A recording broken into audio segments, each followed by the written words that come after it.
The voice of Husker Nation is on the air. This is Hail Varsity Radio. Insight, opinion, expertise, along with the biggest names talking Nebraska sports.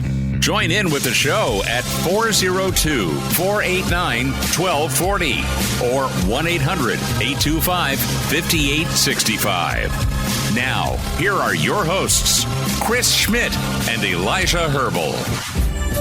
Welcome to it, Roadshow Friday here at the Hurrdat Sports Bar and Grill in La Vista. We are getting you set for Nebraska-Louisiana Tech, getting you set for some Friday night lights.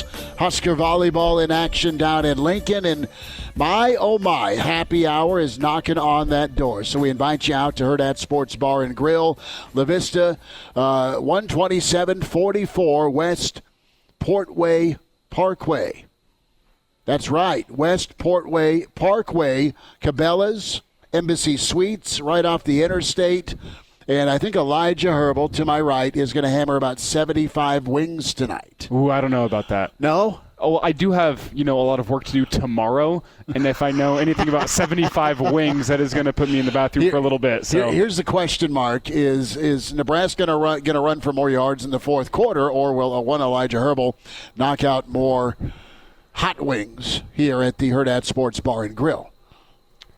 What's the over-under there for yards gained in the fourth quarter versus wings eaten by one Elijah Herbel? Connor Clark's the thing is, chained back in studio in Lincoln. We wave at Connor. Watch the show here on the Hail Varsity YouTube channel if you want to catch the video side. But you're thinking about wings. It's Friday night. And the thing about the wings here, they're good-sized. You're getting a lot of meat on that bone.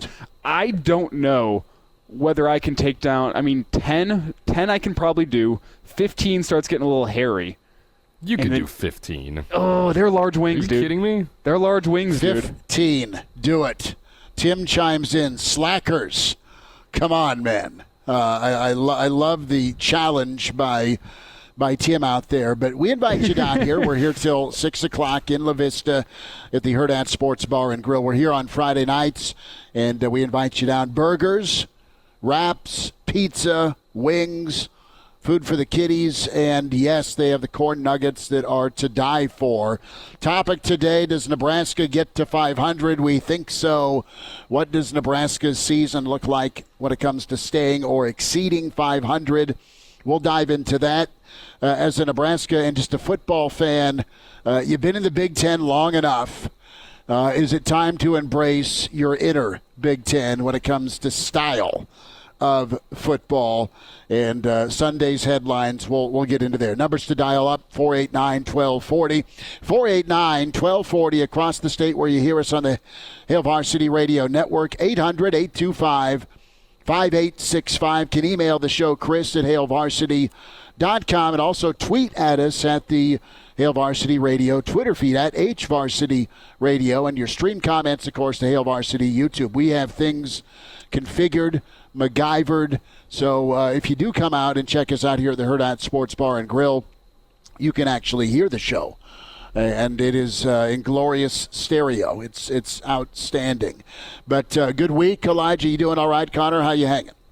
I'm doing well, yeah. And I just was laughing a little earlier at Tim's comment as we're talking about wings and food here, and he comments in, excited to hear some Husker football talk. So sure, we'll get there. I think Tim is ready to get geared up for a Husker football Saturday, but I'm kind of in that same boat, ready for the game tomorrow. It's been the same talking points about all week long whenever you talk about the offense, the running backs, and the quarterbacks, and you're going to have a lot of those questions answered tomorrow. We can talk about it ad nauseum, but sometimes you just got to get between those white lines, and you got to play the football game for us to be able to talk about it. So I'm looking forward to get some of those questions answered in terms of who's going to be starting at quarterback, what's the backup situation behind Anthony Grant. We're going to learn a lot, and then hopefully get a chance to see some young guys tomorrow, which can maybe answer some questions moving forward with the Husker offense as well. So all in all, happy to be here on a Friday, but man, am I ready for that game tomorrow.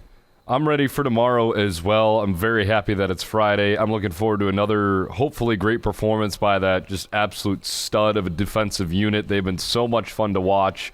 I love me some good defense, and I really need some football team to take my attention off of my Chicago Bears this week. Please give me something. I need to get away. You had some thieves in the night take some attention away, at least from Chicago the team, and it's now Chicago the lack of security. As what was lack it, of everything. $10,000, $100,000, $100,000 worth of equipment ripped off. And I don't have the details if we're talking about hats, cleats, gloves. I heard it was lawnmower equipment. It was. Seriously. It was, in fact, lawnmower equipment and other various Some dude on the south side is going to pop up with the mother of all yard care services. And then all of a sudden, Hey. Well, the problem is that I don't think Bears fans would be upset if they would have broken in and stolen the entire Bears coaching staff, but instead they're taking equipment, so... Yeah, that would work. Playbooks are left out there. They were left. The playbook was left there on the those could be burned probably on the turf. No, you wouldn't believe it. They came in, they stole the equipment, and they left more tickets as well. They had tickets to the game this week, and they just left them at the stadium. Fields is probably wishing they took him too. Jeez. Yeah. Fields is like, don't leave me. It's the coaching, I promise. But, guys, we dive in a little bit here as we're here at the Hurrdat Sports Bar and Grill 4 to 6 Hail Varsity Roadshow in La Vista. Plenty to get into with Nebraska. And, listen, Nebraska should cover the number. Nebraska should win. I think the question mark about tomorrow is weather and how that does or doesn't play a factor. But let's dive into some Sunday headlines. What are we talking about in about 48 hours or a little less than with this Nebraska football team? To me, it's going to be the offense stepped forward a little bit and looked better, but they're still tough to watch. And it's going to be the defense. And to me, it's going to be the defense that got after a really ineffective offensive line in Louisiana Tech. Whoever's playing quarterback for Louisiana Tech is going to be harassed. I think that secondary against that wide receiver group that La Tech has, the secondary will flex again. They've seen about as good of a unit as you'll see because Nebraska doesn't see Ohio State this year. They did see Colorado's fearsome foursome. And while that didn't go well in the second half, it wasn't for lack of defensive effort. It was more about altitude and being on the field for 4 hours. So Nebraska's seen all shapes and sizes of wideout and talent level and skill and quickness and agility and straight-up speed. So I'm anxious for that front four that Rule subtly said, you know what, there needs to be more pressure with 4 men. I think that steps forward.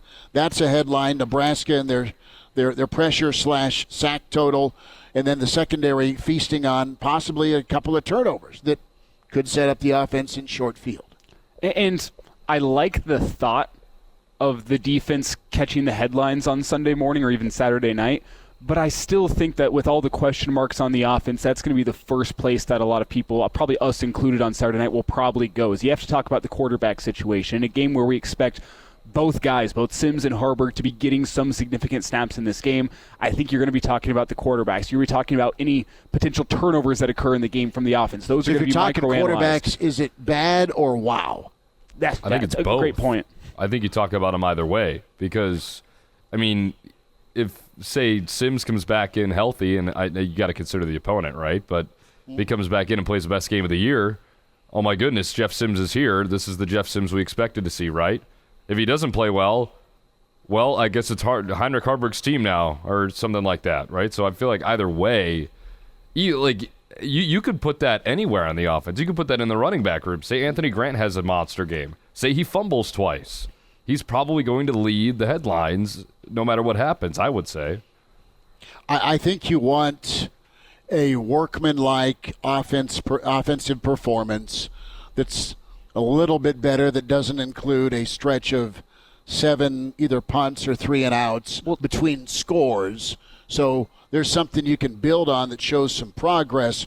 But above all, the headline is going to be what the defense did or didn't do. See, as much as the quarterback discussion point's been very real this week, and you're both right, and the running back is key to this offense, it's going to be the defense that is going to absolutely put Louisiana Tech to sleep and provide opportunity for this offense or keep Nebraska in it long enough to go win the game and get comfortable. And I think it's a good thought. I think we should be talking about the defense on Sunday, assuming they put up a performance that we've come to expect from them for the first three games. But it's just that. It's what we've already come to expect from the defense. They're the known commodity on this football team right now, with the offense being your unknown commodity. And I think that the question's going, is the offense going to show that strain?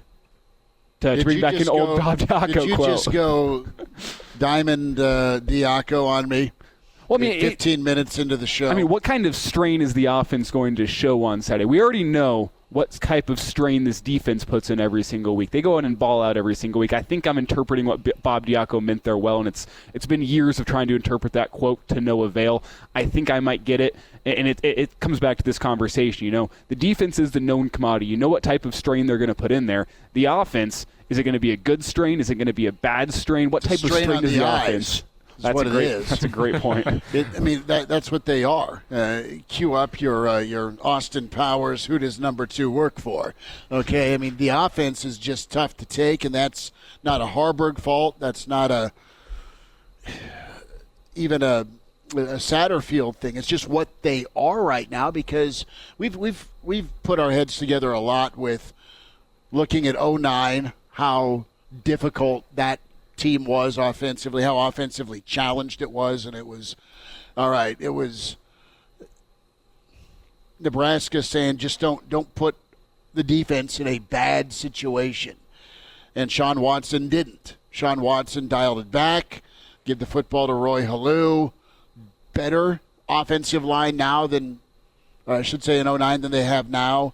Quarterback, I don't know where Harburg can go, but I think I like what I see.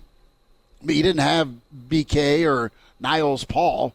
I mean, you're limited weapon-wise. Your go-to guy is Fedoni, who needs to get about 8 catches tomorrow for Nebraska. And then I love Grant's skill set, but you just wonder about him playing, being able to play free, yet still do his job, and that's take care of the football. And see, whenever you go lay out all these questions, I think that is the reason why we talk about the offense, because there's a lot more questions that can be answered on the offensive side of the ball than on the defensive side of the ball in a game like this against Louisiana Tech, especially considering something you mentioned a couple minutes ago, the weather that we're going to see tomorrow afternoon at Memorial Stadium. And it seems to me every single time I check my weather app, the weather app flip-flops on whether or not we're going to be seeing severe weather tomorrow afternoon. So I think you have to go in with the expectation that you are going to see severe weather. And if you see rain and you see wind, this really advantaged Nebraska in terms of what Nebraska has on the lines of scrimmage. Louisiana Tech a little bit undersized with their defensive line. Offensive line is all over 300 pounds. So they're not the most undersized offensive line. It's not like what North Dakota brought to town last year. They're a little bit better than that, but that's not the focus of their offense. The focus of their offense is getting the ball to their playmakers in space, guys like Smoke Harris. And if you have rain and wind, you're really taking – I shouldn't say taking an element away from the offense, but you're making it a lot more difficult for that Louisiana Tech offense to do what they want to do. And I could see a really rough offensive performance from Louisiana Tech if you do see severe weather. Whereas Nebraska's offense, as Matt Rule said many times this offseason, is built for the elements. It's built for the cold weather. It's built for the rain. I think if you do see that weather, it's going to be an advantage Nebraska. And my question becomes, how much is there to evaluate with the defense at all, assuming Louisiana Tech is going to have to run the football a little more than they'd like to?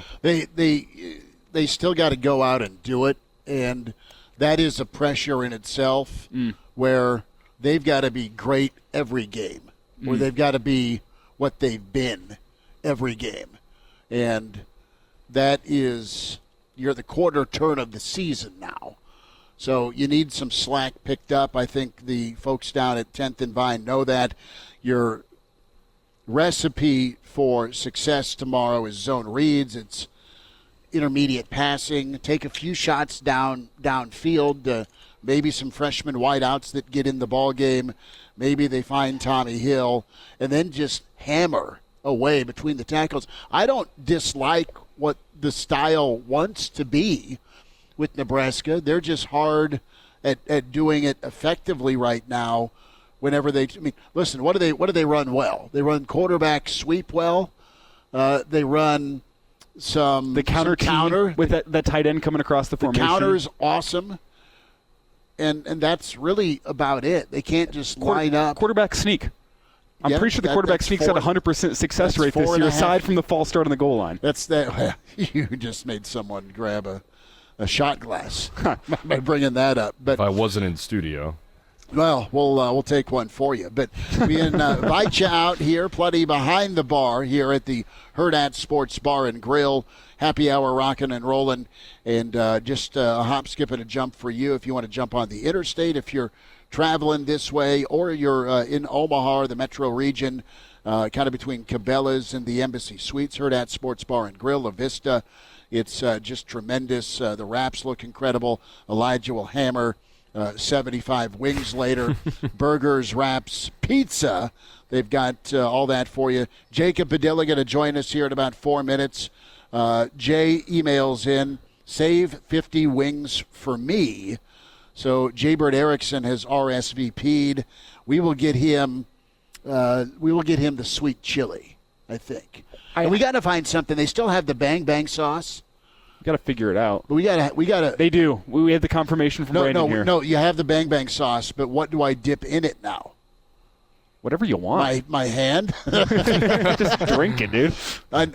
Just drink it. Oh, the cheese curds. Put it in a syringe. That's a win. I like the fried green beans as well. Well, I think you go with the Bang Bang sauce and the fried green beans. Oh, yeah, of course. That's an idea. And I think... Give me anything deep fried in that Bang Bang sauce. Maybe we audible and we just get some naked wings with a little garlic on them, salt and pepper, and you give me the Bang Bang sauce on the side.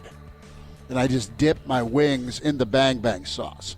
You're invited out. Hurrdat Sports Bar and Grill in La Vista. Jacob Padilla on the way. It's Hail Varsity Roadshow Friday. And now, back to Hail Varsity Radio. Thanks for hanging out. Friday Roadshow, Hail Varsity Radio, here in La Vista, the Hurrdat Sports Bar and Grill. Book it. Friday nights we are here for getting you ready for Louisiana Tech. And if you're headed off to prep football tonight in the Metro, get something in your tummy. That is, as our dear friend Gorman suggests, some of those cheese curds in the Bang Bang sauce. No, he didn't say cheese curds. No, I'm saying, but you do cheese curds in the Bang Bang sauce, but you do the corn nuggets in the Bang Bang sauce. The cheese curds in the Bang Bang sauce sounds like the absolute play right now. It is. I would be so in for that. I want to try. I want to try some wings in the Bang Bang sauce. Ooh, or fried pickles? Fried pickles is an option. I really don't think anything deep fried is going to be bad in the Bang Bang sauce. It's that good. Well, just give me a wrap in the Bang Bang sauce. Randy chimes in with his prediction, Sunday headlines. The Polar Bear with 2 more sacks.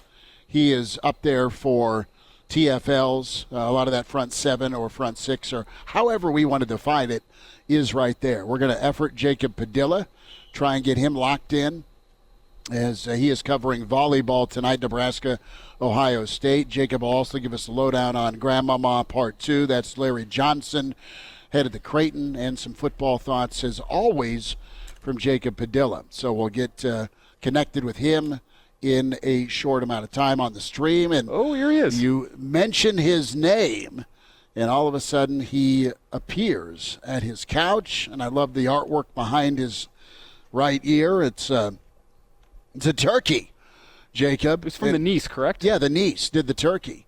And I offered to use my hand one time for my 2 little nieces, Evie and Ella. And Ella, my 4-year-old niece, has a switchblade, and she wanted to play the knife game. So I had to quickly punt that idea.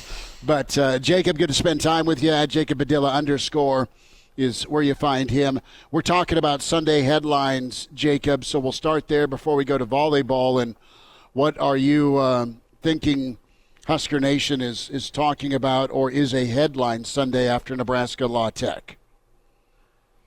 Obviously, the first headline is going to be whatever happens with the quarterback spot.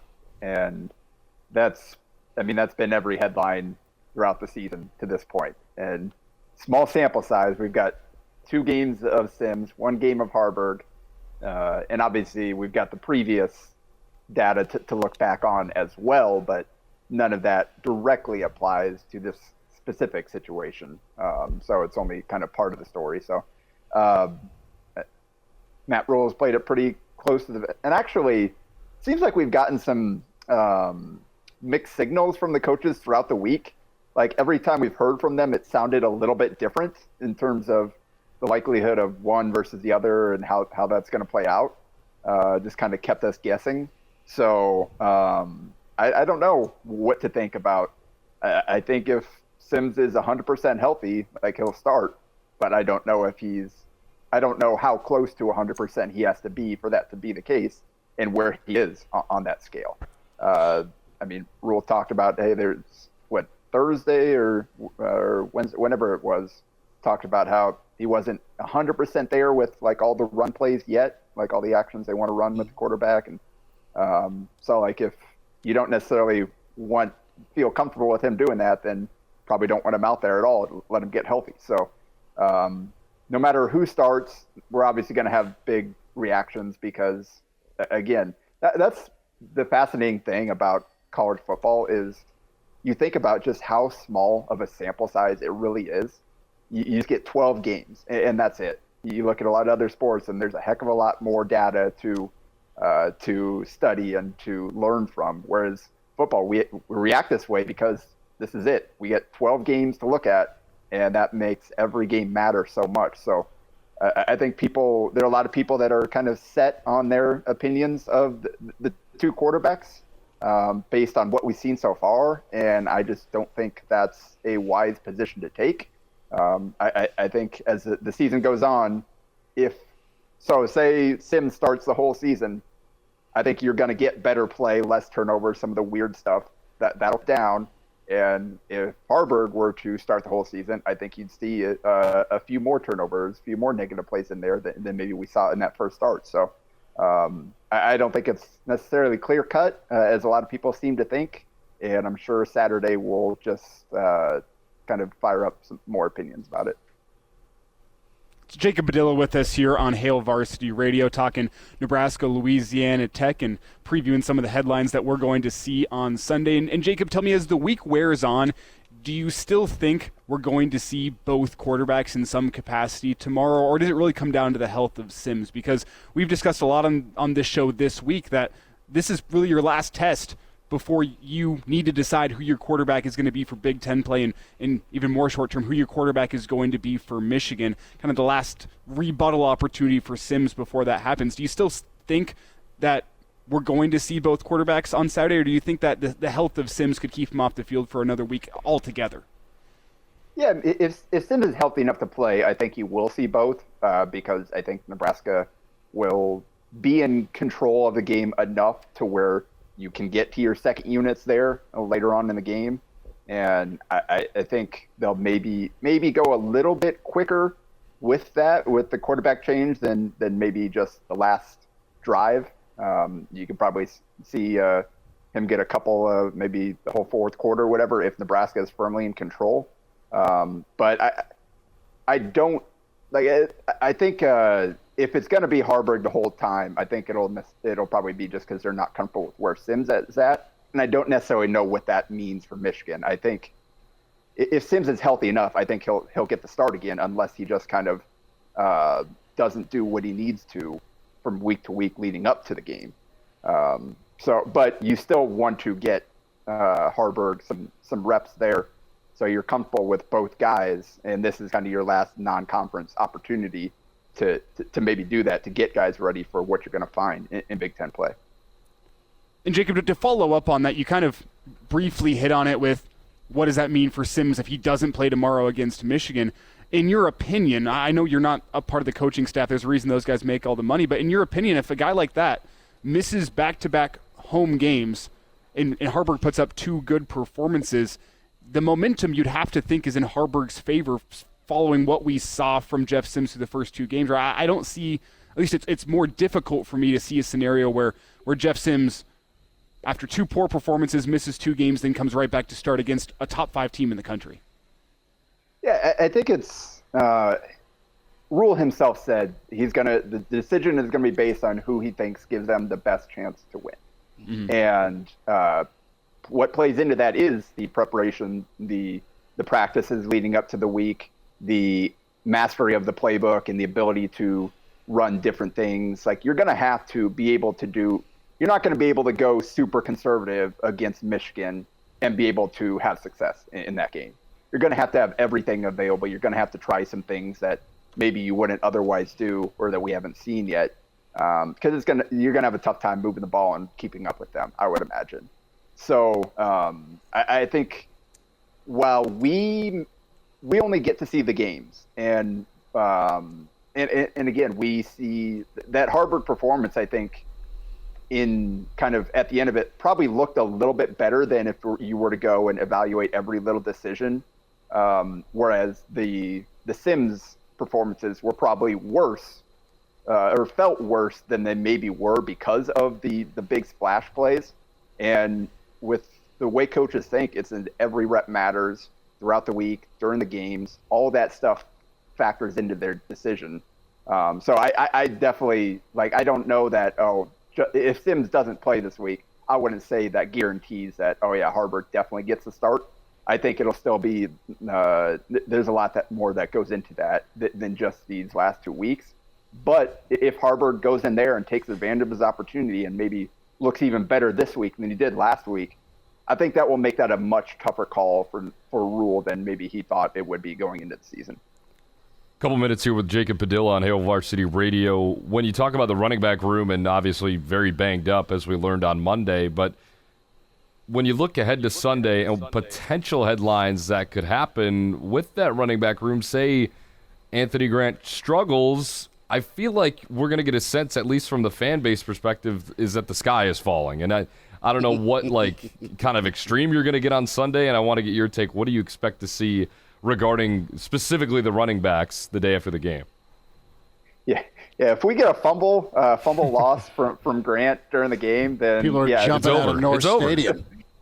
Yeah, Sunday might be rough, but I think he's a good enough back that as long as they give him some blocking, I think that he'll be able to do a good enough job to kind of at least not make that the major focal point. We're obviously talking about it right now because wondering, all right, how many carries does he get? Do we see the younger guys behind him who we haven't seen yet? Emmett Jobson obviously has only done kick returns. Quentin Ives hasn't been active, hasn't been in the picture at all to this point. But I put together I went back and watched all of Grant's carries and touches from the first game and this last game during the season, and he is probably their most dynamic runner. And I think that first game struggled a little bit against Minnesota. He had no blocking. I didn't see, there was maybe one play where I thought, okay, he could have done a better job there. Every other negative play, even the fumble, there were 2 missed blocks on that play. He broke one tackle, and then the guy that popped the ball free should have been blocked by somebody else. And he got back into the play from behind and made a play because he didn't get blocked. So I think if Nebraska can find a way to clear the way enough for Grant to have a chance to get some one-on-ones, get to the second level, then I don't think the running back – I think we're probably talking about it more now. I think people will feel fine heading into the next week as long as we don't get a fumble. Jacob, can I keep you 2 minutes on the other side to hit some volleyball and Larry Johnson? Is that good with you? Yeah, I owe it to you for the delay. Oh, you're fine. You're fine. He's saying, Jacob owes us nothing. Oh. He's fantastic. Look at that. Oh, what do we have here? There's the first round of 75 wings. The shrimp, the Bang Bang shrimp. I'm going to take a picture of that before I devour it. Are we going to name this episode Bang Bang Sauce by the times we have mentioned it? That may not get the clearance to be posted. This is how I'm going to put it. But we could. It's an idea. Thanks for sharing, Elijah. I took one. Have you had the Bang Bang shrimp here, Jacob? I have not, no. Okay. So good. Yeah, Elijah's not going to share. He had them bring 3 sets of silverware with knives. So he is going to fend that thing off. More with Jacob Padilla. We're here at the Hurrdat Sports Bar and Grill in La Vista. We invite you out. We're here till 6. Live music follows us. More with Jacob on the way with Hail Varsity. Hail Varsity Radio is live. Now, back to Schmitty. Schmitty's a great guy, but he don't have a brain. And Elijah. You want me to speak? We're not pointing you yet. On Hail Varsity Radio. Well, Nick Saban is right on that rejoin. I did not blow on the shrimp before I dove in. And a little warm, a little hot, but the Bang Bang shrimp is incredible. The corn nuggets, I will have to negotiate to get one from Elijah as we're here at the Hurrdat Sports Bar and Grill. Thank you, Gorman, for some munchies. And it was a priceless moment when you bit into that shrimp because you went with the most classic reaction ever of somebody who bites into something hot, which is going, ha, ha, ha, ha, ha. It was priceless. I will survive. Jacob Padilla has given us some overtime. Jacob, to volleyball we go. I want to take on Nebraska tonight. Number 21, Ohio State comes to town. Let's talk matchup for a second. Nebraska's number 2 in the country. They're incredible defensively. They are serving much better overall, and their freshmen are not playing like freshmen. The talent is enormous. But any threat tonight that you see by Ohio State? Yeah, I mean, they're playing one of the best players in the conference, and Emily Londot, who's averaging almost 5 kills a game. And anytime you play a team with a talent like that, you're going to have to go out and execute. And Ohio State, you look at their schedule, lost like 6 straight, but all the top 25 teams, including some top 10 teams in there. So it's a team that's as tested as any team in the country. They've already faced some of the best teams and have gotten a chance to kind of figure out, all right, what works, what doesn't work, and now they're resetting heading into conference play. So it's going to be tough most nights in the Big Ten. 6 different ranked teams, and some of those others outside the top 25 are no slouches as well. So, yeah, Ohio State's going to be a challenge. Fortunately, it seems like Nebraska is getting healthy again. I think Coach Cook mentioned that Lindsey Krause, Laney Choiboy have been back in practice and will be available this weekend. So that's a great sign after missing those 2 against Kentucky last week. But I think Nebraska feels good about where they are heading into this matchup for sure. And Jacob, you mentioned Kentucky. I think just about everyone in Nebraska and really a lot of people around the country as well have seen that incredible rally against Kentucky. I was going crazy in my living room watching that. Just a fantastic performance of athleticism by both teams. And something we've talked about with Husker football this year is the fact that the defensive performances, if they can continue to stack those, it's going to give them a chance in every single game that they play this year. And kind of gets back to the old adage of offense wins games, but defense wins championships. Does that adage hold true for volleyball as well? John Cook certainly believes so. That's what he bases his teams on every single year. I think they probably spend more time on defense, on passing, on their blocking than a lot of other programs probably do. It's what they build their program on year in and year out, and you see that more often than not they're top 5, top 1 in the country in defense, and here they are again, number 1 in the country. He wasn't tell you he 2 4-set wins against top 25 teams.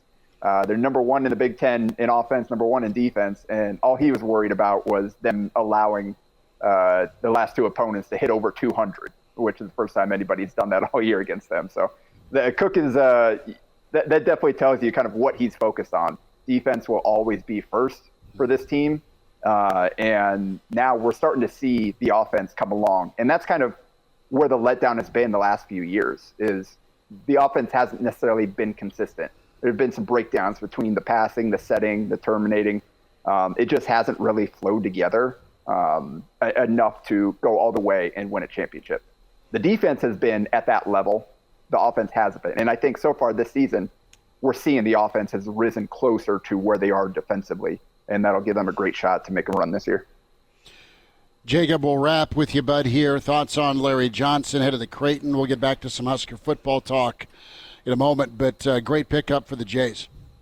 Yeah, you can go check out my Twitter feed. I will continue to call it that. But I just put together a thread with some clips on him, just kind of breaking down what I saw from him from the summer circuit playing on the EYBL for Team Thad. Just really explosive athlete. Downhill, powerful driver. He just, I think, is going to be a really good complement for a team, particularly that class that has other shooters. You've got Jackson McAndrew, you've got Ty Davis, in that 2024 class, both more perimeter-oriented players. You got those guys spreading the floor, and then Johnson getting downhill and dunking on people. So really good pickup for Creighton, and I think he's going to be a great complement for what they already have and will have coming back. Like, Jacob, I get what you're saying, though, about the whole Twitter feed. I'm going to continue calling it that as well because, like, if I were to say, hey, go check out that on my ex, like, I wish nothing but the worst for her. Like, I don't want anyone to be checking out my ex, so. Wow. only you would make that joke. Thank you. Jacob liked it. Yeah, no, that works well. At Jacob Padilla _ is where you find him on Twitter. And that's how I kind of stick to it as well. Jacob, we're looking forward to your coverage tonight, and we'll see you tomorrow in the press box. Thanks for the time, bud. Thanks. Should be fun. All right, there he is, Jacob Padilla with us. Good to get caught up with him. We're at the Hurrdat Sports Bar and Grill in La Vista. You're invited out. Show till 6. Live music follows. Get the Bang Bang Shrimp. Thumbs up. Blow on it first, of course. And then hammer the corn nuggets as well. Elijah's giving you 2 thumbs up there. We'll get to some of the comments. We'll dive in hour 2 with Bill Doleman and some time at 5:25. Wants and needs out of Saturday for Nebraska football heading into Michigan. But first things first, and that's handling Louisiana Tech. Reminder, we're at the Single Barrel tomorrow, noon to 2, ahead of kickoff. Pregame show, Hail Varsity Weekend Edition. So excited to see you there. Brendan, our friend from the Black Hills, chimes in. He wants some turnovers tomorrow on defense. I think that's going to be key. I think that's a headline. Part of why I went with the defense even over the quarterback and running back question marks. Moonbot7 says it'll be hard to bench Grant if he starts fumbling. He is dynamic. You don't know what you got necessarily behind. We haven't seen Emmett in live action. You haven't seen Ives either. And then Tim chimes in, is Teddy healthy? You think Teddy goes from 9 snaps to about 20 tomorrow? Yeah, it's the acclimation process, and I don't have any inside information here. I'm not giving you the behind-the-scenes info, but from what I can tell, this seems to be a case of let's get this guy ready to go for Big Ten play. Let's do it the right way. We're not going to throw him into the fire. We're going to acclimate him into football, and then by the time Michigan's in town, I think you're going to feel a little more comfortable. Maybe not giving him all the snaps, but giving him the lion's share if you acclimate him correctly. If you could get that left side of the line shored up by Michigan, and they can be different but better with the run game, with some play action, with a tough quarterback, the offense could look markedly different. Cruz says, what's up? Healthy debate. I want to see Harburg against a Big Ten defense before he's looked at as a season-long starter. Very fair. Whoever goes up against Michigan's going to need an ice bath for an extended period of time. So there's that. Matthew asks the obvious question, and it's a great question. What is in the Bang Bang sauce? I don't mess with chefs, right? I've been scared by Gordon for many years. I think the answer to that question is come try it and tell us what you think. Yes. We'll get to more of your comments on the stream. We'll wind down hour 1. Roadshow Friday as Hail Varsity Radio here at Hurrdat Sports Bar and Grill. And now, back to Hail Varsity Radio. Moving towards 5 o'clock, happy hour is underway here with the Hurrdat Sports Bar and Grill. Hail Varsity Radio Roadshow Friday here in La Vista. You're invited out. If you're wondering where the Hurrdat Sports Bar and Grill is at, it is tucked right next to Embassy Suites, Cabela's. It is a destination spot, and the Bang Bang Shrimp is what's featured. It's incredible. Again, my plan is to distract Elijah, get the corn nuggets during the commercial break, and then we will dive back into Nebraska football thoughts, headlines on Sunday, and then wants and needs, right? You're making a list in your mind as a Nebraska fan. How in the hell do you feel better about Michigan a week from tomorrow? And what you see tomorrow will help kind of shape that. You've seen enough on offense, and I know they're working hard and they're trying to get better, but you need to be a little bit more confident offensively in this football team. And they are trying. They've got a guy that I think can be very capable and good at quarterback.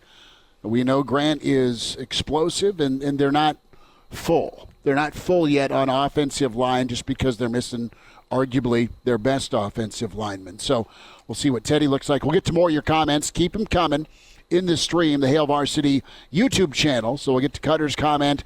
And I need clarification from MT Husker fan. I assume that's Montana. Maybe it's Mountain Time or Mountain. The little picture they have is the state of Montana with the script Huskers on the inside. Okay, thank you for your eyesight because clearly mine is failing at the age of 45. Rule of the Day has chimed in. So we'll get to all of your comments. Reminder to get buckled up. Hands on the wheel, eyes in mind. Straight ahead, the driver has one job. That's to drive a message from the Nebraska Department of Highway Safety Office. The Pride of Fairbury, Bill Doleman, coming up shortly after 5. And then he is imaginary and wears red. Friday forecast time at 5:40 with the infamous Clauseborne. And what a game slate we have. Weekend full of football for the masses to check out. And I know we'll be watching Nebraska-Louisiana Tech, but we'll also have eyes on some of those 2:30 kickoffs. And then the nightcap is going to be just incredible. And it's really a stage for the Big Ten, Cotter and Elijah, to shift some minds. Because right now, if you're ranking conferences, Penn State looks about ideal. Ohio State's looked shaky. Michigan's been fantastic defensively. They've not been overly impressive offensively. And, we'll see what Iowa's all about as they head to Happy Valley. Pac-12 looks awesome. And what a swan song for them with all the NFL potential they have at quarterback out on the left coast. But the thing is, the Pac-12, they're good this year. Don't get me wrong. They're good this year. They're flashy, though. They are good in a Pac-12 sense. I don't think the Big Ten is flashy in how they are good. Michigan, I mean, you kind of laid it out. Their offense it's a Big Ten offense. It's going to ground and pound you. It's going to be body blows, and they might not look like they're an elite offense, but by the time the fourth quarter rolls around, they've really taken it out of the defense that they're playing. Ohio State, their defense has led the way for them this year, which is a new story for Ohio State that you're not used to. And then Penn State, to their credit, has a great offensive line. They have Drew Aller, the quarterback. He wasn't great last week, but he's impressed me this year. They're complimentary. Penn State has more complimentary of a nature in their football, but I think we'll see as the year goes on that those top three teams in the Big Ten are as good as we thought they were whenever we started the year. Well, I want to give a quick shout-out to my cousin Jeremy and his lovely wife. Little Lorexa was born this morning, and she has been brought into this world. Hour 2 coming up.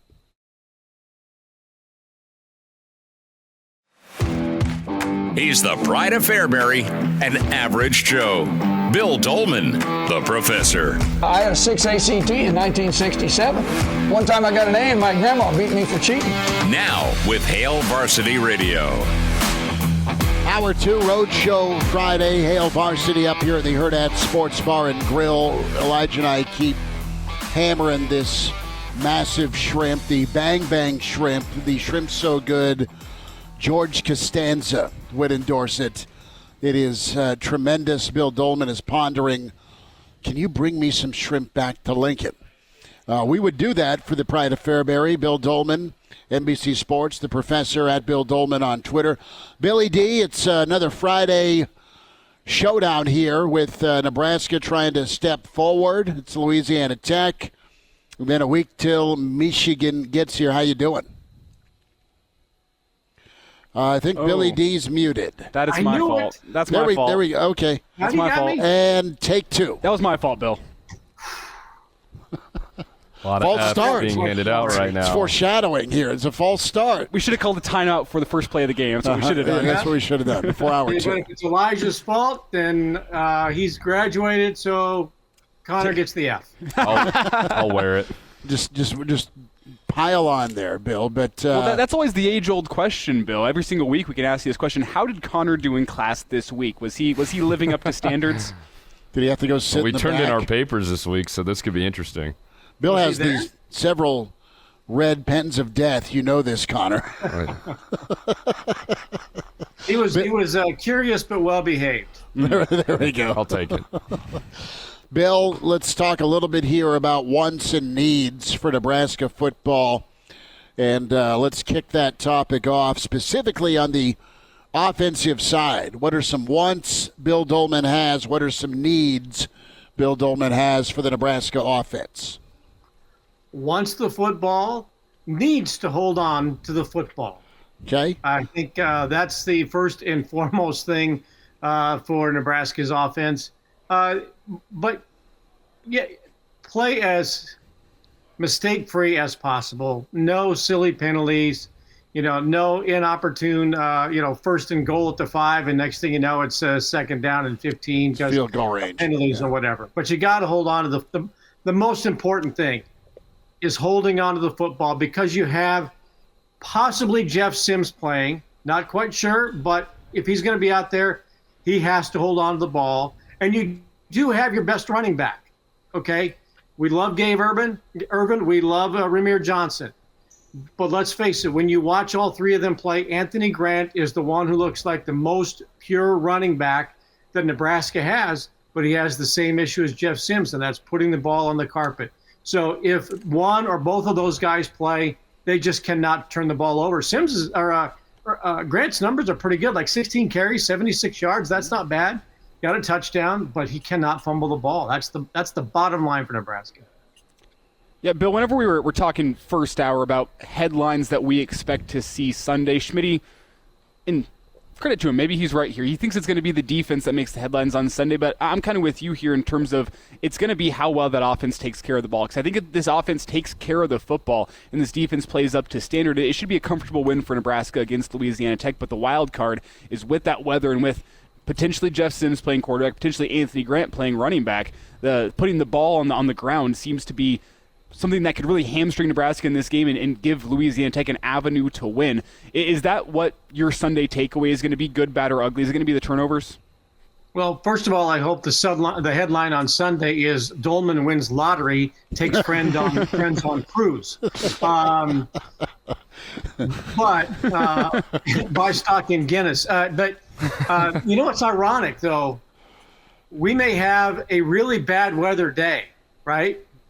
And it could be raining from early in the day and all the way through the game. And here we are hoping that Nebraska doesn't have turnovers on one of the sloppiest Saturdays that we've seen in a while. So if there's ever an excuse or a reason for them to put the ball on the carpet, I guess Mother Nature might be the one who made that they've got to beat more than anything.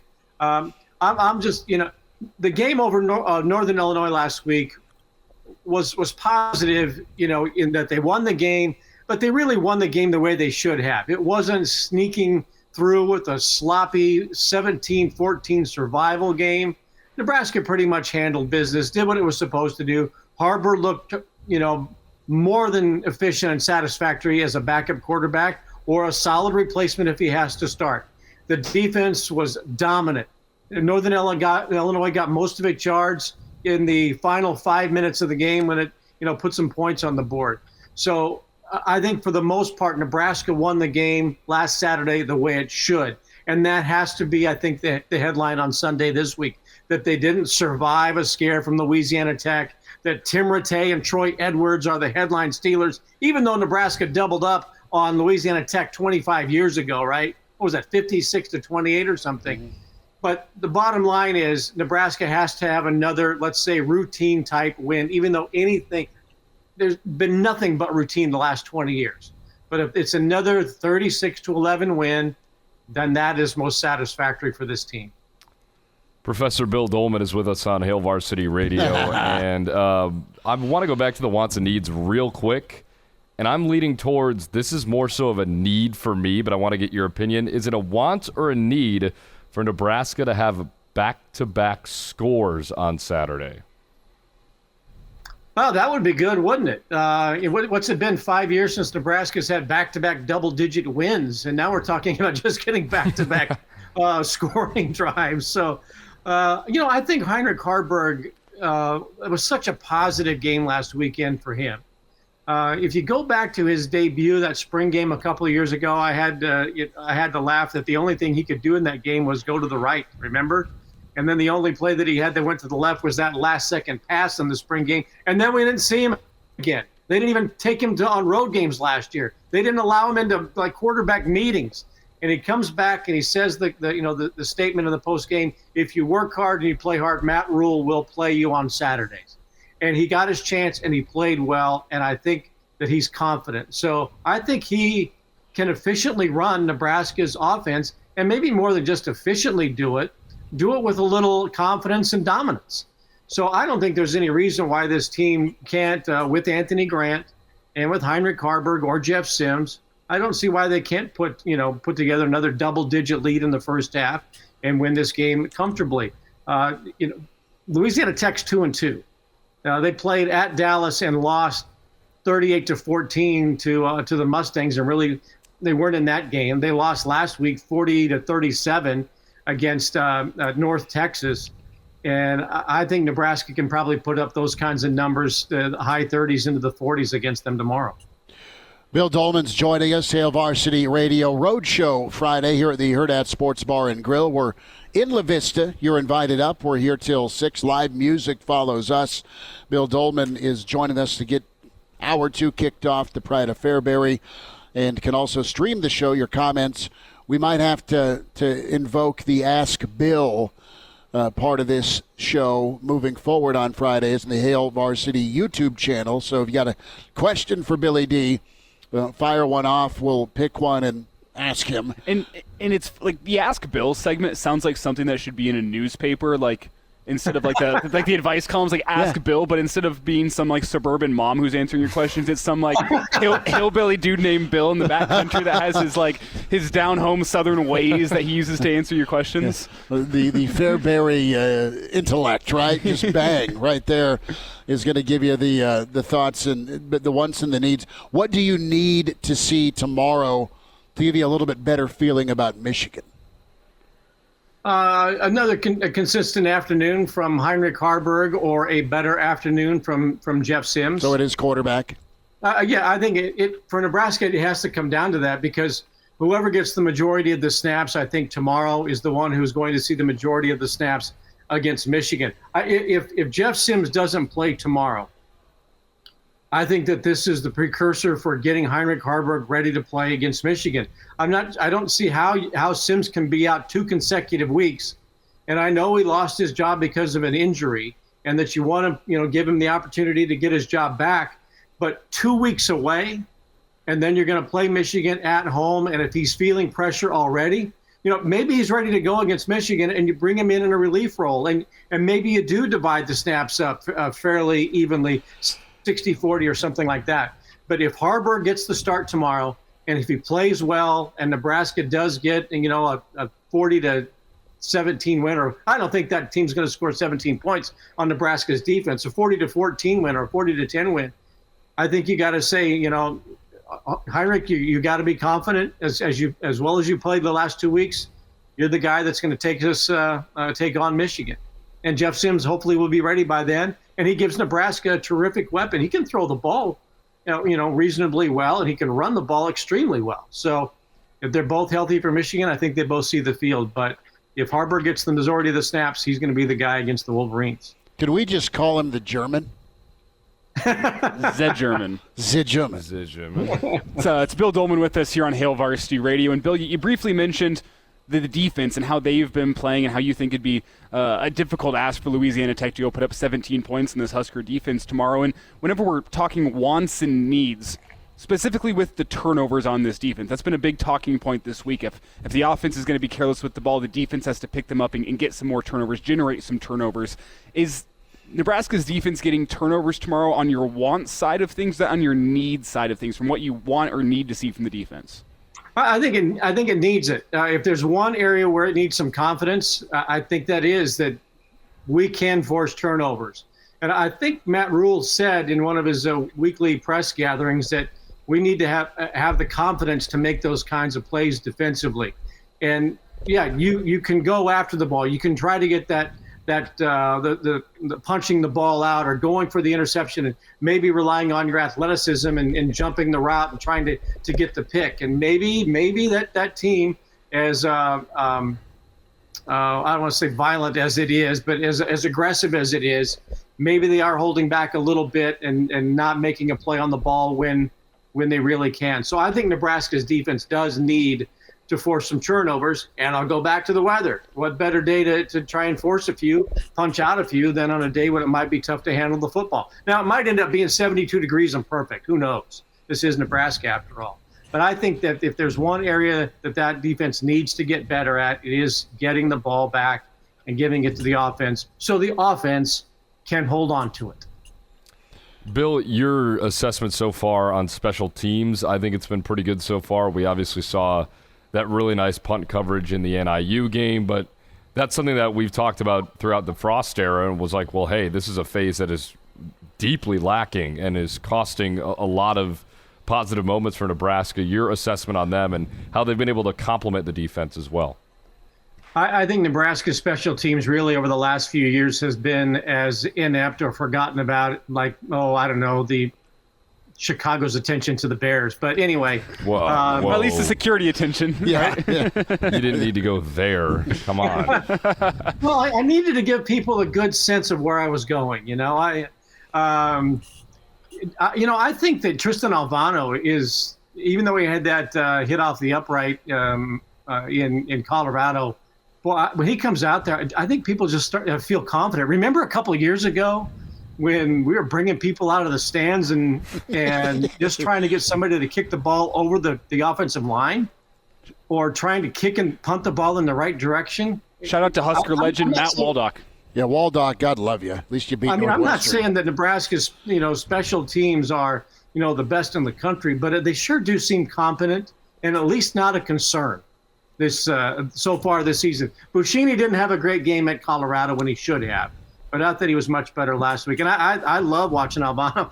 I love watching him kick. I mean, he looks like an NFL guy out there. Bill, weekend plans. I know we'll probably corral you in at the Single Barrel tomorrow morning.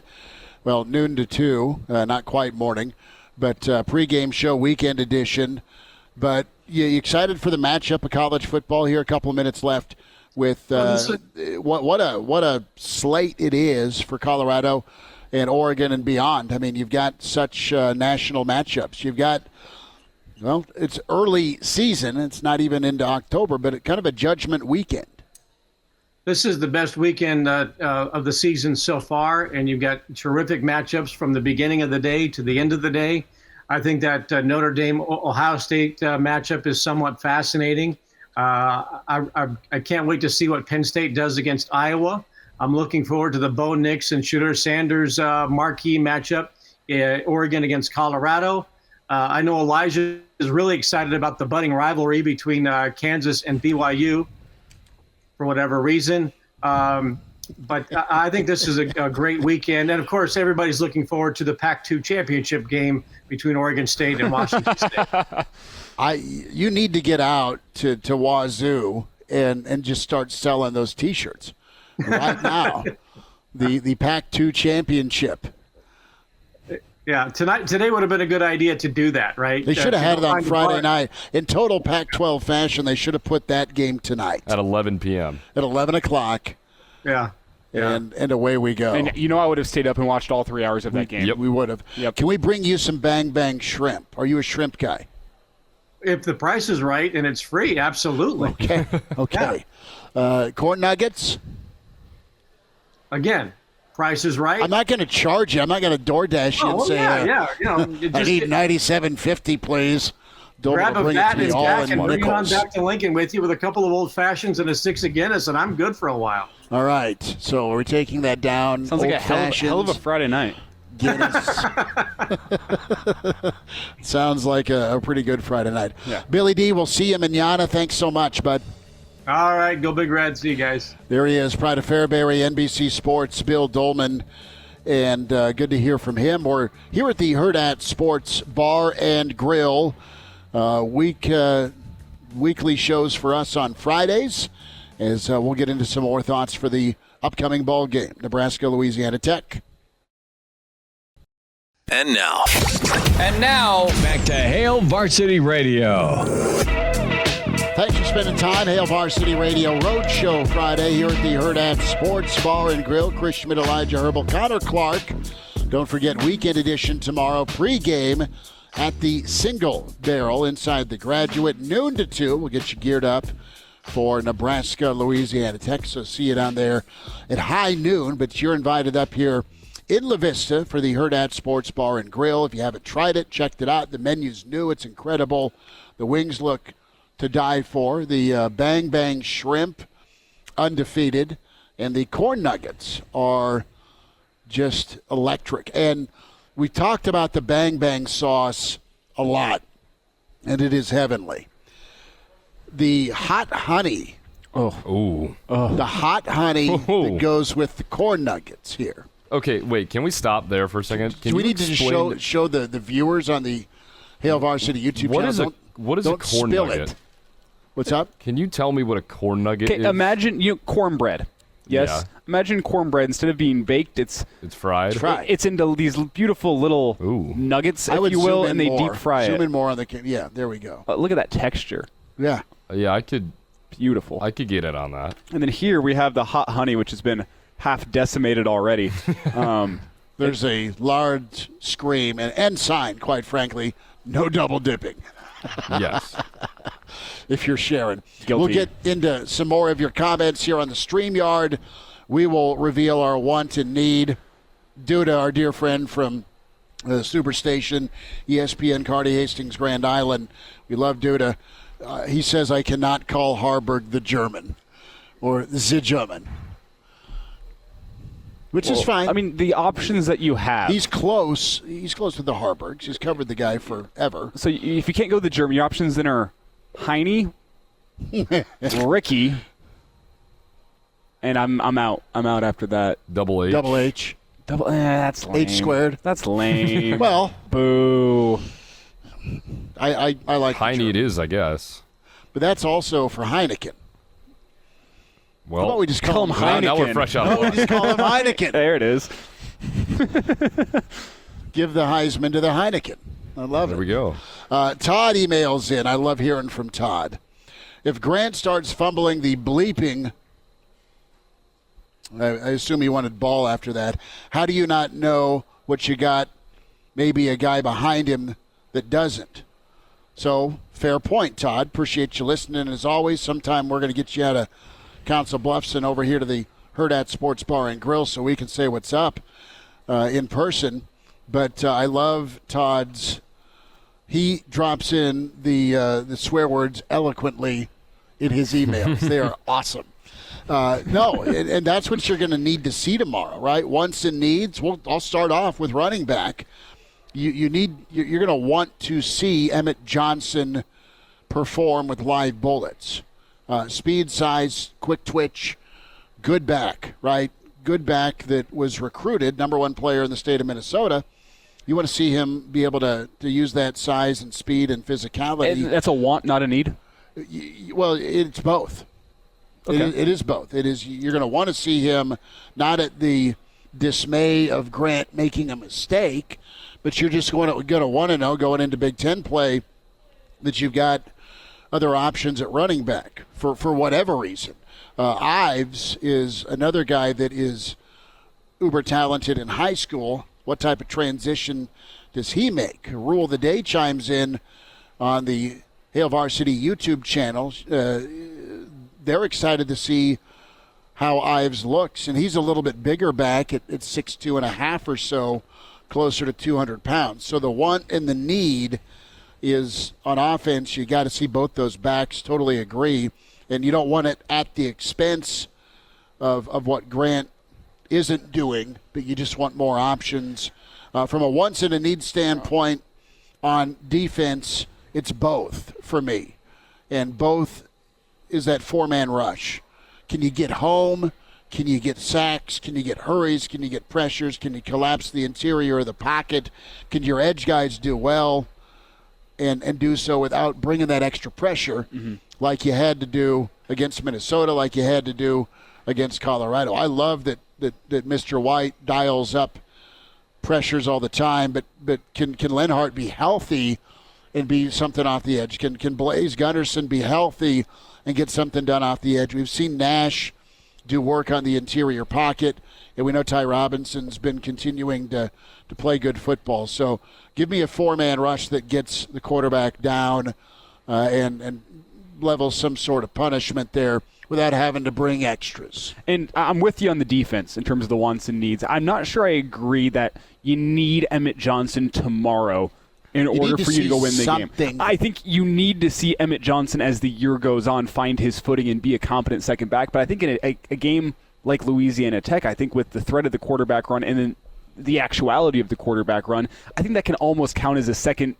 running back in a team or in a game that you should have the physicality and the size advantage on the front seven of Louisiana Tech. I don't know if you need Emmett Johnson tomorrow. I think you'd want to have him, but I think you just want to see some flashes from him tomorrow, and you can hope that he can continue improving as the year goes on. As for my wants and needs for the Husker offense, I think the big need for the Husker team tomorrow is considering the weather that's in the forecast and considering how much you have a size advantage on the front seven of Louisiana Tech. I think you do need to see that element of the Husker offensive line imposing their will early and often.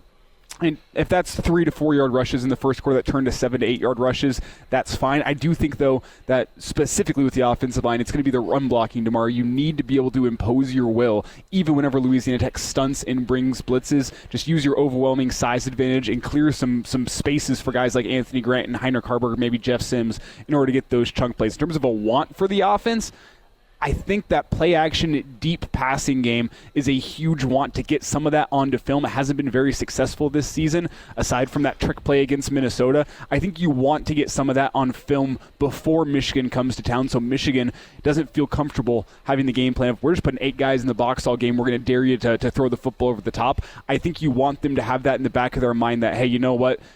That deep passing game is progressing and it's getting better. We're going to have to account for that before we go play this Husker football team. If Michigan can put 8 guys in the box, it is going to be a long, long day for the Husker offense. That's a want tomorrow. I don't think you need that to go win the football game, but I think you want that to put that on film before Michigan is in Lincoln. You need a deep shot to hit tomorrow. Yes. You do. Because you don't need a deep shot to hit tomorrow in order to win the football game tomorrow. You need a deep shot in order to show Michigan that you can. No, because you've tried in your 0-for downfield against Minnesota. You tried in your 0-for to Tommy Hill last weekend. Mm-hmm. And what more do you want with a guy who's improving as a passer than one-on-one coverage where there's about 5 yards of separation because they bid on play action? Mm-hmm. So the setup's been there. You just got to get the execution down. I love this from our friend Colin as we're here at the Hurrdat Sports Bar and Grill. They have some of the college game day going right now, and a lot of shots of touchdown Jesus in the Golden Dome at South Bend. And Colin tailgating right now at Notre Dame. And he's trying to get the Go Big Red chant going, but everyone's just looking at him like he's on drugs. All power to you. He needs friends here. That's a game to get to, man. Now, this is interesting. Is there more red and silver in the stands, or is it all sorts of Notre Dame tomorrow night for kickoff?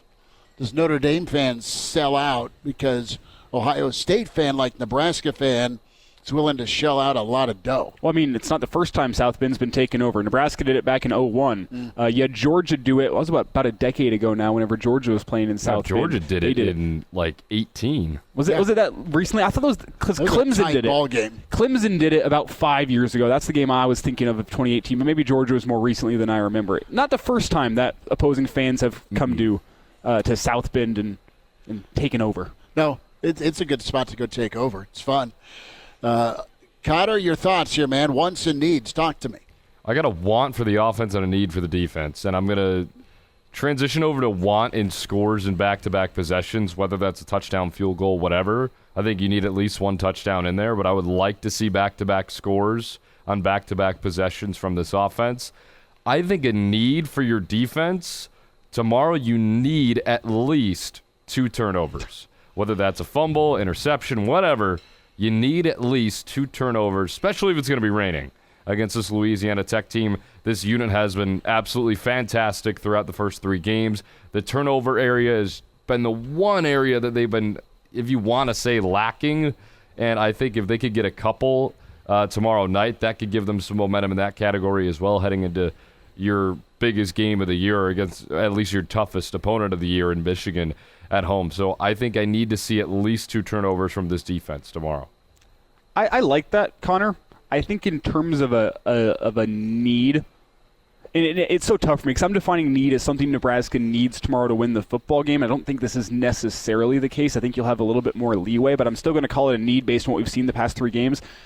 To me, it's not how many turnovers the defense generates. I think it's that complementary aspect of the turnover margin has to be positive, whether that's 1 takeaway from the defense and none even from the offense. Right. I mean, you were even last week. If you want to show development, I think you got to be positive. I agree. If you want to show development and show that you're getting better and you're cleaning some things up, I think you need to be positive. And maybe the need is being even, the want is being positive. But I think in terms of what Matt Rule has said this season, getting better every single week, showing that progress, you got to even last week. Now against a similar opponent in Louisiana Tech, just in terms of what we're expecting to see from them and the talent level that they bring to the field, I think that improvement would be being positive tomorrow afternoon. So Eat Beef says, you can tell Connor isn't from Nebraska. It's a delicacy around here. Referring to the corn nuggets? Around these parts. I got exposed. It's all right. Are you a hot dog schnob?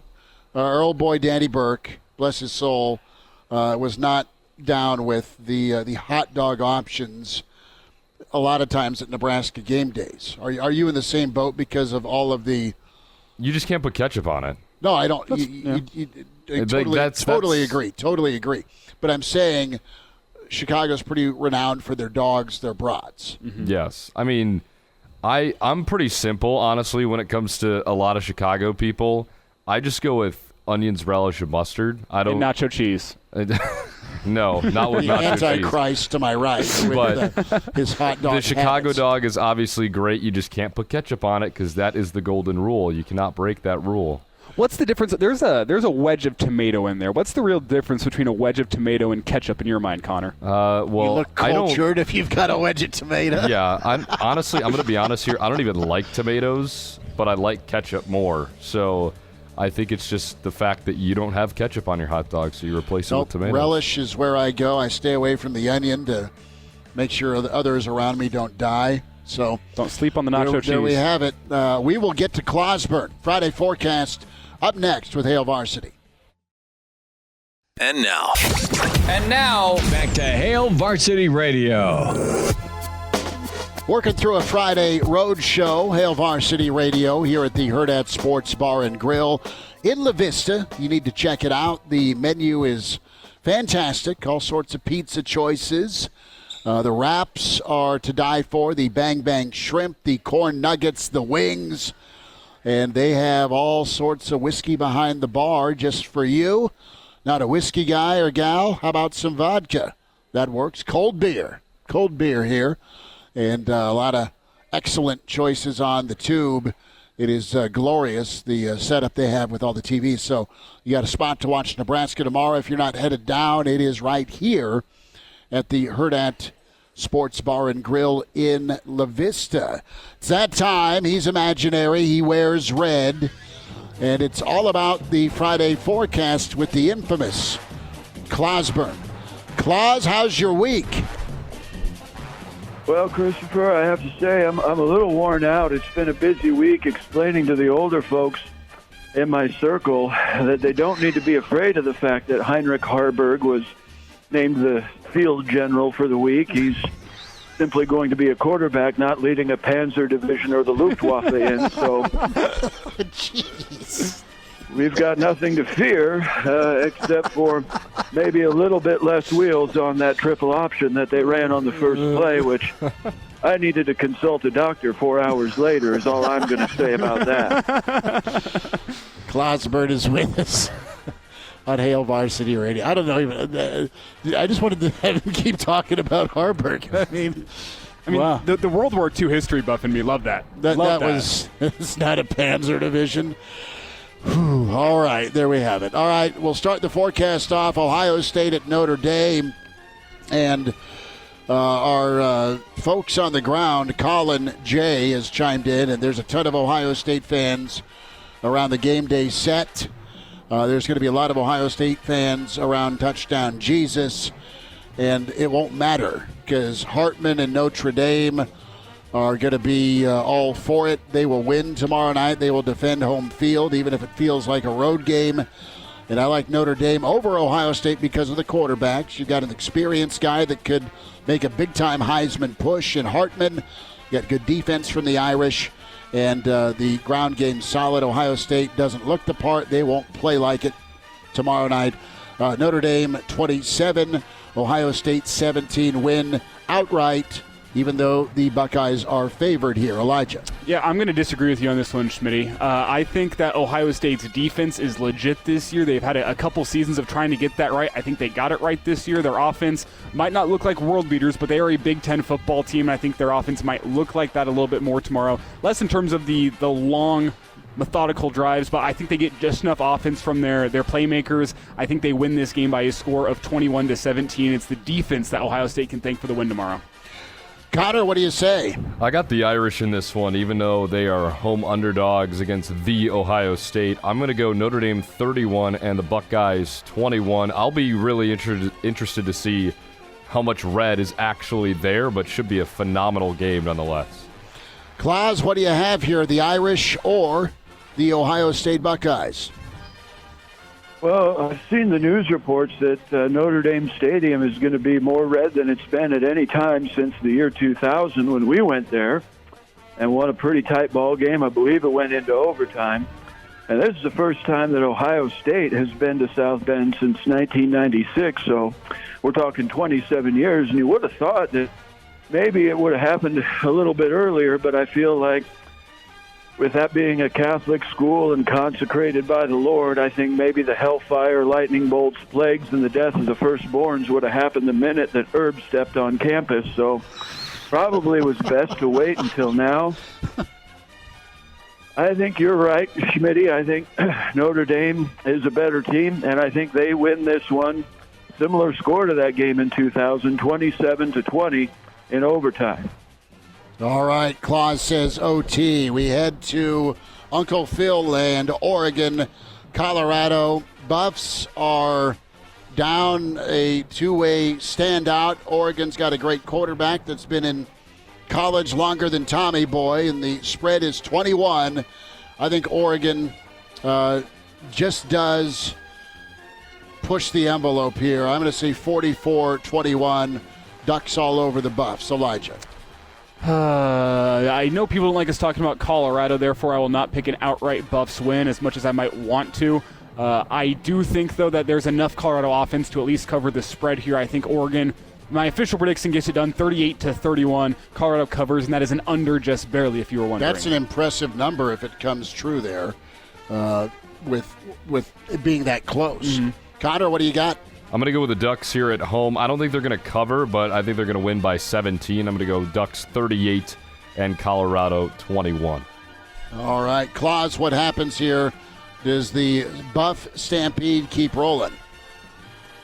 Well, Christopher, I don't know where you in Vegas are getting these big spreads. I understand that before the season we didn't think much of Colorado, but they keep surprising us. I guess maybe you guys figure anytime someone travels through the mountains to Oregon, there's a good chance that half of them are going to die of dysentery or they'll lose an ox fording the river. But I see Colorado hanging in on this one. I think the Ducks win, but I think it's close. Mm-hmm. I'll take Oregon 35 and Colorado 31. Couldn't agree more, Claus. Love the score there. I'd be here for that. Let's get to Florida State. Clemson, danger time for Clemson. Florida State favored by 2. I think Florida State wins. I like their defense. I like their run game. I like their quarterback. And give me Florida State 27. Give me Clemson 24. Tight ball game, 27-24. Florida State the win and cover. I'm going to take Clemson outright in this one. I think that the reports of Clemson's demise have been greatly exaggerated. I don't think they're as good as they once were, but I think they're going to be ready to play this one. I think their defense is for real, and I think they're going to get just enough from Klubnik in that offense, especially the running game. Give me 24-21. Clemson wins outright. Connor. Well, I actually haven't watched any Florida State since they beat LSU, so I'm going to go strictly off of that game, and I'm going to say Florida State wins on the road by a touchdown. I'll go 28-21 Noles. All right, Claus, the Noles or the Tigers? Well, Clemson, of course, is in the state of South Carolina. Nance has me watching this Murdoch Murders special, which, of course, also took place in South Carolina. In this new season, they show that O.J. Simpson released a video around the time of the trial saying he felt like that Alex Murdoch was going to get away with it. But I think what O.J. missed is that Alex Murdoch did not average 143 yards for the Buffalo Bills at any time, which I think is key to getting away with murder. So I found that to be fairly interesting. I think in this one, Florida State may bury Clemson. I don't know about that 2-point difference. I think Florida State wins this one going away 35 and Clemson 20. 15-point win on the road. How are we doing time-wise? Do we have time for Bama Ole Miss here? If you can do it in 30 seconds, yeah. Give me Ole Miss, 27-21. They win outright. Bama wins. They don't cover 24-21. Another 24-21 prediction from Elijah. Connor? I'm going to go Bama 27-24. I think they bounce back and get on track. Claus, hang on to your Bama and Ole Miss prediction, and then we'll get to Nebraska here very shortly. Can you do that? I suppose that'd be fine. There he is. Clauseborne Friday forecast will wind down a road show Friday here at the Hurrdat Sports Bar and Grill. And now, back to Hail Varsity Radio. One final time, Friday forecast rolls on. Hail Varsity Radio at the Hurrdat Sports Bar and Grill in La Vista. Come see us on Fridays. Single barrel tomorrow, noon to 2. Getting you ready for kickoff. Come see us at 9th and P as we get you ready. Elijah Herbel, Connor Clark, Chris Schmidt, Clauseborne with us. Claus, we left off with Bama, Ole Miss, and the lane train rolls in, dogged by 6.5. Finish us off here. Well, Nick Saban's probably reaching that age that every father reaches where he realizes that the sons can now beat him up. We saw that with Steve Sarkisian earlier. We may see it this weekend with Lane Kiffin. Of course, you probably experienced that yourself, Christopher, with Junior about 15 years ago. So you know it can be a rough time. But when you're talking a game between Mississippi and Alabama, you know that no matter what happens, somebody's sibling or cousin is in for a rough night. So I think Ole Miss wins this one. I think Lane beats up Dad 24 and Alabama 20. Ole Miss with the win. We turn to Nebraska and Louisiana Tech. The line is 21. And I don't think Nebraska covers that. I think Nebraska looks better on offense, but still a lot to work on. Defense is still lights out. But I think Harburg starts, gets the win. I think we see a little bit of Sims, but it's Harburg's show tomorrow. And it's the ground game that does the work. Give me Nebraska 31, and give me Louisiana Tech 9. Win and barely a cover. Yeah, I don't think that the weather tomorrow is going to lend itself to Nebraska being able to cover a line this large. I do think Nebraska exerts their will. I think that what Matt Rule said this week, I mean, he shot you straight about Northern Illinois with their defensive line. I think he's going to shoot you straight with the blitzing that Louisiana Tech brings. I believe that is going to cause Nebraska some issues. I think they're able to overcome, and I think that Louisiana Tech offense gets enough explosive plays to get some points on the board. I think Nebraska wins comfortably. They don't cover. Huskers get it done 27-14. 27-14, Connor. I think Nebraska does cover here this week, and I think they exceeded my expectations last week, and now I'm not going to say that the offense is going to run all over this La Tech team, but I think it's going to be majority defensively. That's why they end up covering. I'm going to go Nebraska 38 and La Tech 10. Okay, and we leave it to Clauseborne. Claus, what happens tomorrow? Nebraska, Louisiana Tech, minus 21, Big Red. Well, I think it would serve Matt Rule well if he really is worried about how many people Louisiana Tech is going to rush to start Heinrich Harburg. I mean, who besides somebody named Heinrich Harburg would know about a blitzkrieg? Another World War II reference. There we I go. love it. I'd love to take shots at Louisiana Tech, a school whose most famous alumni are, of course, Terry Bradshaw and that guy from Duck Dynasty. But I also believe that the fellow who is the president and general manager of that baseball club in Omaha, Marty Cordero, is a graduate of Louisiana Tech, and he seems like a good guy. Plus, every time I see that helmet, I start hearing choppers and All Along the Watchtower by Jimi Hendrix, thinking of Tim Rattay and Troy Edwards going for about 600 yards on us 25 years ago. So I feel like there could be a trap there, but I think Nebraska wins this one. They don't cover, but they come away with the victory, 31, and Louisiana Tech 17. Claus says 31-17, no cover, but another win. Claus, we will get set and ready to go for Michigan. Does that sound all right? Okay. Appreciate you. All right, podcast, Spotify, iTunes, Google Play with Hail Varsity Radio and the Hail Varsity YouTube page. Talk to you tomorrow at noon. Thanks.